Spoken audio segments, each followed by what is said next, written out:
Hey everyone, welcome back to TMS, the Monika Rajput Show. So, what does it takes to get into EF? So, exactly this is what we are going to talk about with our guest. So, he's an London Business School grad and also building a product that went from zero to thousands of researcher in just weeks. So, if you're building a product and thinking of applying to any accelerator, then this podcast is a must watch for you. So welcome, Liam. Welcome to the TMS podcast. How are you Thank doing? you. Thank you for having me. I'm doing very, very well. Thank you. Yeah, and thank you so much for saying yes to the podcast. I just wanted to know about you. Yeah, I mean your journey.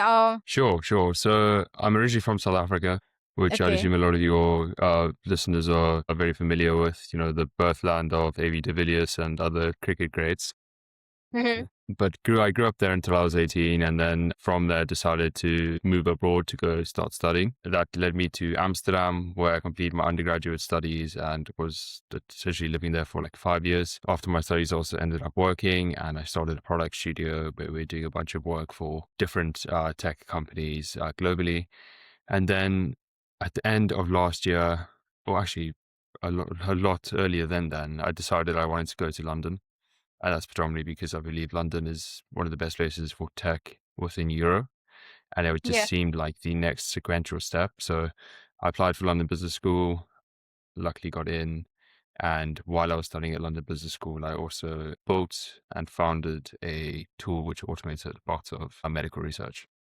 That's great. So just wanted to know I'm just curious. How was your time at London Business School? How was your experience there?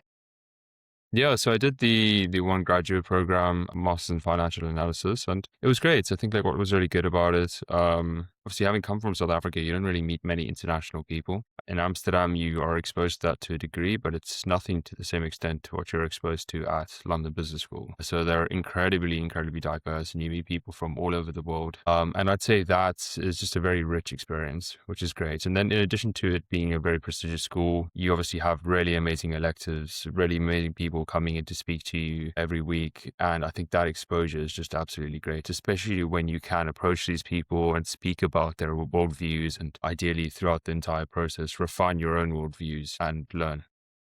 Yeah, I mean, I also heard a lot about the LBS. So I'm glad that you had a wonderful time and you get a lot of entrepreneurship opportunity as well there. So, Lam, I 100%. wanted to say congratulations to you to get into the EF. So, Thank you Lam, very much. so what made you apply for EF? I think what made me apply for ERF is within Europe, it's very difficult to, I think, find a very high density pool of talent. There are incredibly talented people, but they tend to be very dispersed. Within London, for example, you have numerous people who are all like really excelling in tech, but you also have numerous people who are excelling in consulting and finance. There's like naturally a much greater subset of individuals that sometimes is difficult to navigate through. I heard of EF like a few years ago, and Hmm. I had since like always been like aspiring to get into the program just because of the companies they had founded in the past, the experience of their investors, and the fact that they position themselves as a talent investor, which is absolutely amazing. So, for a bit of context, a talent investor is it's essentially an institution which is able to invest in people that they deem incredibly talented. So there's a few programs also within India where they invest in some of the smartest people who are building really cool things.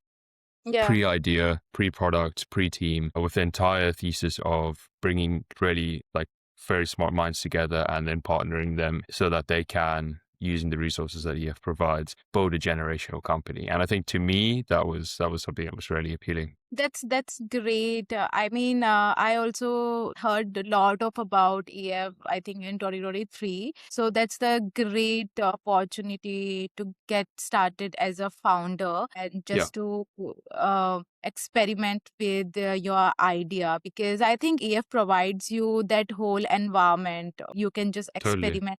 see what's your real capacity is. So yeah, it's a great opportunity. I agree with you. So Lam, what does the EF selection process actually looks like? Like if someone is, so is it necessary that you should be a solo founder? Like maybe some people, like other founders, have their co-founder as well. So what they want and what's their process look like? I'd say because their main thesis is the creation of companies within their environments, it's Mm-hmm. important that you come like open to explore a new business opportunity. Okay. We'll obviously touch upon this a bit later, but I had come into EF, obviously, having already built that a platform that automates certain parts of medical research, but with the expectation that should I get in and should I be given the opportunity to go to the Bay Area and meet someone like exceptional, there's something I'd be willing to leave behind or open source or do whatever. There is that expectation. There are some people with my cohort who have had previous co-founders, and a lot of the times they've just decided like this is a much bigger opportunity and it's something that I want to pursue. So it ultimately comes down to the individual and, you know, what trade-offs you're willing to make. Okay. So, can we go into deep in the process? Like, I know we have to fill the application. So, Sure. how does this interview process look like? What they really looking for in one founder? Of course. So I think the interview process predominantly evaluates you on a collection of both like quantitative slash credentially orientated metrics as well as like qualitative characteristics. So when you first apply to EF, not only do you have to mention things about your past experiences, but also they really probe you to answer why it is that you want to found and be able to articulate that. I think they're very inclined to want to get people in their program who truly believe that founding a company is their life's work. And I think they will take each applicant through a series of just questions. And if you get past the first application round and that screening, you get to meet a lot of people on the team. And they almost always ask questions around like just generally what it is that you want to build, what it is that you want to found, what it is that you want to be a part of EF. So it's very, very qualitatively evaluated. So, just one question. So, the founder Sure. should have their previous ventures as well, like I'd say generally, yeah, generally your likelihood of getting in is dependent on like how much you've actually built and how much you've essentially been able to allow your agency to materialize in the things that you have created. So if I look at a lot of the people like within my cohort, me included, we're all very experienced builders in our own like respect. So all of us have like built different things. All of us have been really involved commercially in certain startups. I think what they really look for is someone that is just in the arena, someone that's constantly learning, and someone that has this insatiable desire to want to just build and create. So Mhm. I'd say when it comes to like actually applying to EF, definitely ensure that you have built things and you've built up a bit of a portfolio for yourself so that you could ultimately show through the things that you have built that this is something that you generally want to do in life. I think if you apply to EF and you haven't done those things and all you really have are maybe things to say, I don't believe you'll get very far. Also, sometimes what I saw, people ban in EF with a specific idea, but after getting into the EF, they build another company, like totally Yeah. different. Yeah. Yeah, like That's very how common. it works. Well, I think it ultimately comes down to the individual and like what you believe is really valuable within a company. Like sometimes you have a predefined idea, you enter EF and you're able to meet someone who has as much conviction, if not more conviction in that idea that you do. I think Mm-hmm. in that case, obviously you stick to that idea. A lot of the times you also want to be taking advantage of the edges that your potential co-founder has. And maybe they're able to, see a problem differently, or they've identified certain solutions that you guys can converge upon and start building out together. So I think like come with predefined ideas, but also with the I think perspective and willingness to abandon your ideas to focus on something much, much greater that is a lot more aligned with the person that you ultimately meet. Because I think, look, at the end of the day, ideas aren't what make great companies. People are.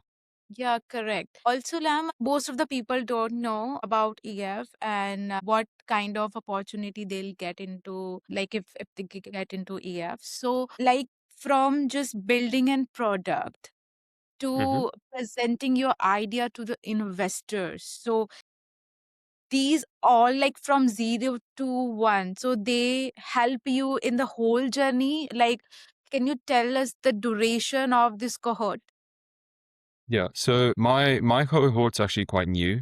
It's a part of a new program that's just been launched by EF called The Bridge. The And bridge, yeah. that is a program where they send 40 to 50 people over to San Francisco. You all stay in a hacker house for 9 weeks. And then at the end of the 9 weeks, you have an investment committee. That is where you go and you meet with investors and you pitch your idea and show the progress that you made. And then at that point, they decide whether they want to invest in you.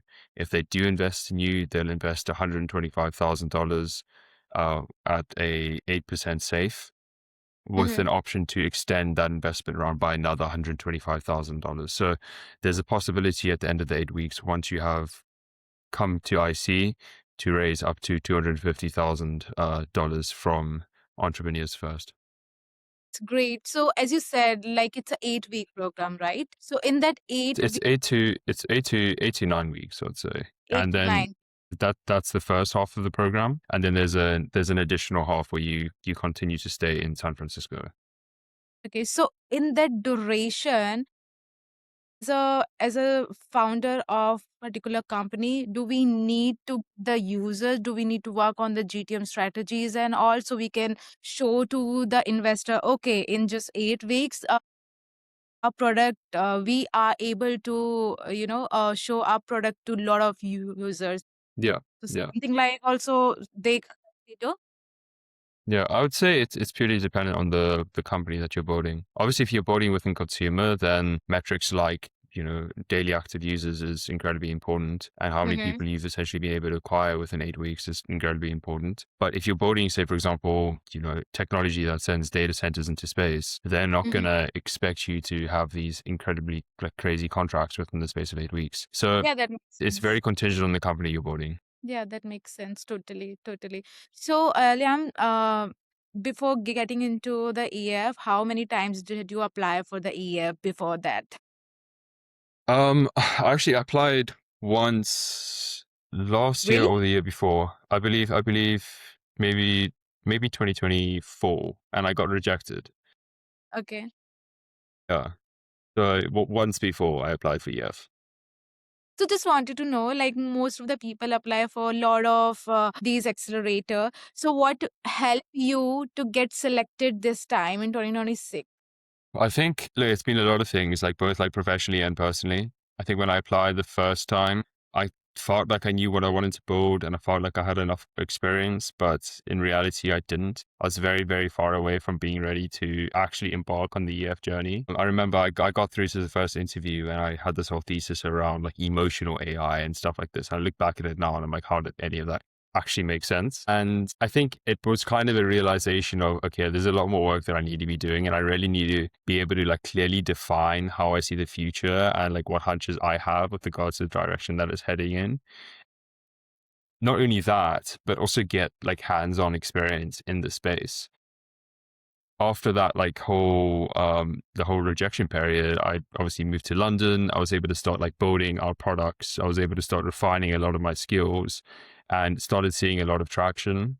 And I think it was that experience that yielded me certain insights, which also influenced and formed my perspectives in terms of what I think is really important to build, the direction that I believe tech is headed in. And when it came to this interview now for this cohort, I was able to lean on a lot of those hunches that I had. And I think that's really valuable because a lot of hypotheses or hunches or theories that people accumulate generally come from, say, for example, speaking to Claude. And I think there's no real edge in that. The real edges in your hunches rest in what unique insight you hold. And that is always from your experiences in life, something that is incredibly subjective to you.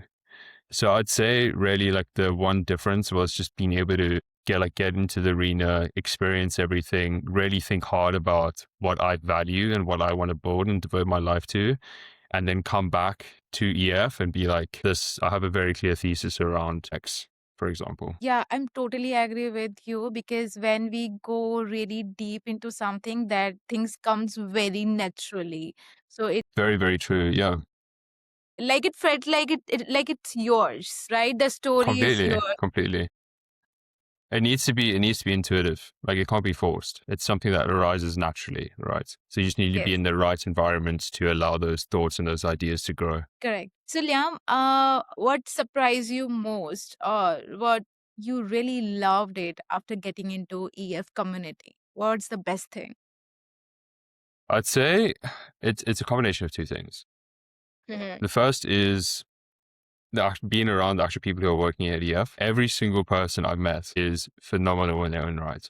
They're all such experienced investors and operators, and I think there's a lot to learn from being around people like that and just asking questions and probing. And then they're also very willing to help, which is great.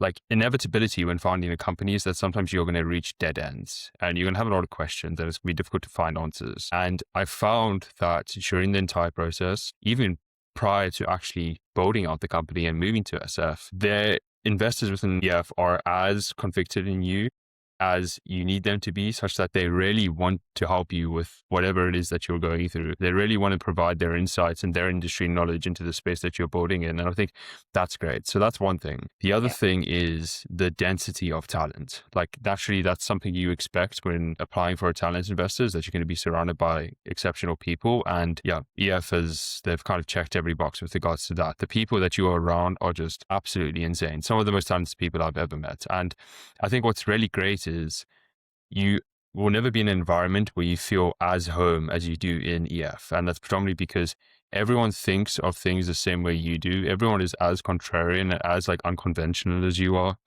And as someone who has like never really felt that I've like really fitted in, to Yeah. be in this room of people who feel the same and have the same perspectives is absolutely amazing. So yeah, I could not recommend it enough. Exactly. I mean, the community is something that matters a lot. Whether it's a founder community or it's a tech community, this is something very valuable thing because okay, Totally. there's 100 other people who's doing the same thing as I'm doing, and they are always happy to help me. So whenever Exactly. I stuck, they are here. This is exactly what I wanted to know about AF. So, Lam, this is the most exciting part I'm very excited about. So, about your product, your company that you are building right now. So, can you tell us what problem you are solving and you are solving for the researchers? Why for the researchers specifically? Yeah. I think it's important to like just differentiate here and just articulate that the product which I built, that being the research tool, is not what I'll be pursuing during EF. During EF, I'm still in the process of being pre-idea, pre-team, and it's essentially a kind of a business I want to develop with the person that I find, and that obviously links to what I was saying previously, right? So even if you are working on a business, and even if it happens to be working, you need to be prepared to sacrifice something in order to gain something much greater. Focus is everything, right? And a focus fundamentally is the ability to say no to good things so that you can focus on great things. So I'm in the pursuit of that great thing. Now, when it comes to what I was building, that being the research tool. So essentially, I saw it through the lens of one of the major bottlenecks for scientific progress is the synthesis of evidence. One of the major bottlenecks for the progress of humanity is science. So being able to alleviate the bottleneck that is evidence synthesis implies that downstream you'll be able to expedite scientific discovery and that'll positively impact humanity. So that's the lens through which I saw it. And that led me to wanting to automate one of the core research flows within biomedical research, that being systematic reviews. So I'm sure like some of your listeners would have heard of those before, but essentially what that is, it's the synthesis of all available evidence around a research topic. It's an incredibly rigorous process, costs a lot of money, takes a lot of time. And I mean, I essentially built a tool that automates that end to end at a fraction of the cost in absolutely like no time at all. Yeah, so this question is not in my list, but I really wanted to know. Of course. Founders who really want to build a company, they have this one thing. Okay, for building a product, we need to pay for the cloud, we need to pay for the domains, and a lot of the things, right? So, how did you handle that thing? There's a lot of initiatives that offer you free credits. Whether it's free trials, whether it's free credits, you can get Yeah. quite far by paying very little. Now, it would be incorrect of me to say that you need no money. You do need some money, you do need some runway. But I think people kind of think that they need a lot more than they actually do. And you can make quite a lot of progress with quite little. Now, that allows you and gives you the buffer to be able to quickly invalidate your idea. And that's ultimately all you need to be doing. Because ideally, if you are building within software, the margins will be really good. And effectively, that means that there will be a margin on every single paying customer that signs up for your platform, so that as your usage scales, so will your budget. So you'll be able to spend more. But I still think like it's an amazing time because you can do so much with so little. Yeah, I agree with you because I recently got into the Shapebill and it's just the 48 hours hackathon and there were free credits. You can build a company or you can build your first prototype. So it's just all free and they also help you Percent. the product, right? So I think there's a lot of initiative by so many companies. They help you out. I totally agree because I think this is the best time to create something of your own. So Liam, what's So the I'd say the best time in the history of the universe to be creating is now. Yeah. correct? Anyway. Correct. Anybody can build anything. Yeah. So Liam, how did you get your first user? My first user was actually one of my like advisors slash very close friends. His name's Sam Hume. He's a PhD in oncology from the University of Oxford, and he was the person who approached me saying that this is something that you could really automate, and there weren't any solutions at the time. They were trying to do this, and it's probably because he had performed systematic reviews in the past, so he knew just how tedious they tended to be. He just didn't have the technical expertise to be able to turn it into a product. So he came to me, and yeah, managed to get him using the product. He seemed to really enjoy it. And that was the story behind my first user. In reality, to be able to scale to now what is like a few thousand users, a lot of that was actually just done through organic, like GTM, just purely posting about it and allowing like word of mouth to do its job. Luckily, like within the space of academia and research, people tend to talk to each other. So that was something I knew from the beginning that we could always leverage. Yeah. So I read somewhere that if you want to build a great company, then you have to build for others, not just what you love. Yeah, Yeah. 100%. 100%. I think it was maybe different for me because I didn't come from a traditionally like medical background. So to be completely honest, when I first started working on the product, I didn't even know what a systematic review was. And I think being able to have someone like the thing is like it's not important. It's not as important to have a lot of knowledge than it is to have people around you who have that knowledge, who are able to articulate it to you, whose knowledge you can obviously leverage. And luckily, Sam was that for me. So he was able to kind of teach me a lot about the process. And while I was developing the product and thinking about how exactly we could convert what is a manual workflow into something that is just a seamless experience digitally, I had someone there who knew a lot about the industry. So as I was coding, I was also learning. Yeah. So Liam, the last question related to your company. So like you've been head of product and growth. So what's the biggest lesson you want to give to you now as a founder? Yeah, so I mean, with regards to the medical research company, I'm the sole founder, so I developed everything from the ground up. Basically, I'm the only person in the company. So it's just me. I'd say the one thing that's probably the most important to do when founding anything is just simply that, just to do it, just to act. You need to have an incredibly high bias of action, and Yeah. instead of trying to overthink absolutely everything, know that your customers are always going to have something better to say and always address your issues and your problems and your concerns to them, get their perspective. That's kind of the funnel through which I tend to, I think gain a lot of clarity on the questions that I don't have answers for, is speaking to the people who, are directly affected by something and then trying to get their perspective. Essentially just accumulate all of that data, because there'll be no purer signal about your product than the signal from the people who are using it. That's great. That's great. So thank you so much for sharing all about the EF Of and the course. product. But now this is very exciting part. We have this rapid fire. So Sure. you don't have to think a lot. You just have to Try not answer. to. Yeah. No Yeah, worries. Yeah. just don't think too much. So we have just 6 to 7 rapid questions. So I'll start in 3, 2, 1. Cool. Pitch deck, pitch deck or product demo? A product demo. Work from coffee shop or work from home? Who work from Okay. Sleep 8 hours or ship a feature? ship a 10 meetings a day or 10 emails per day? 10 meetings or 10 emails? Yes. 10 emails. Fail fast or pivot slow? Fail fast. Okay. Solo founder or co-founder? Co-founder. Great. SF or London? SF. Okay. Mac or Windows? I know that. Mac. Yeah, any day of the week. Yeah. So tea or coffee? Coffee, unfortunately. Okay, so you are a coffee lover. That's great, Liam. Thank you so much for this No worries. great rapid fire round. So, Liam, any last advice you want to give to the founders who want to apply to Accelerator or who want to build a company? Your life mantra or anything you want to share? Look, I think like when it comes to building a company or doing anything, we're all susceptible to hesitation. We're all susceptible to fear and thinking that we're not ready. But Mhm.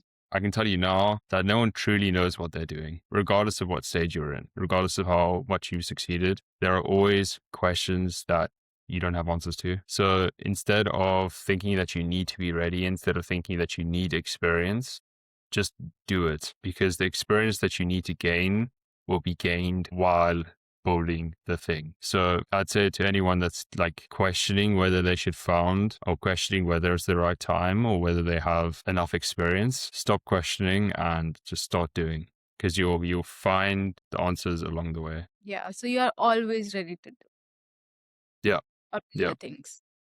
That's great advice. Thank you so much, Liam, for this genuine advice, and thank you so Of much course. for coming. I have lot of questions, but I know we don't have much time, and maybe in the next podcast we'll cover some specific topic, or maybe we can do Yes, we after. can definitely. Very happy Yeah, to. yeah, Yeah, I mean, we'll probably have gone to SF and gone through that whole experience by then. So yeah, we can definitely figure out yeah. We something in would the love to future. listen your experience, and all the best for the SF journey. Thank you And so, hope so to much. see your post on LinkedIn and all, and the Amazing. product you build. Thank Thank you you so so much. much, Monika. Thank you very much for your time.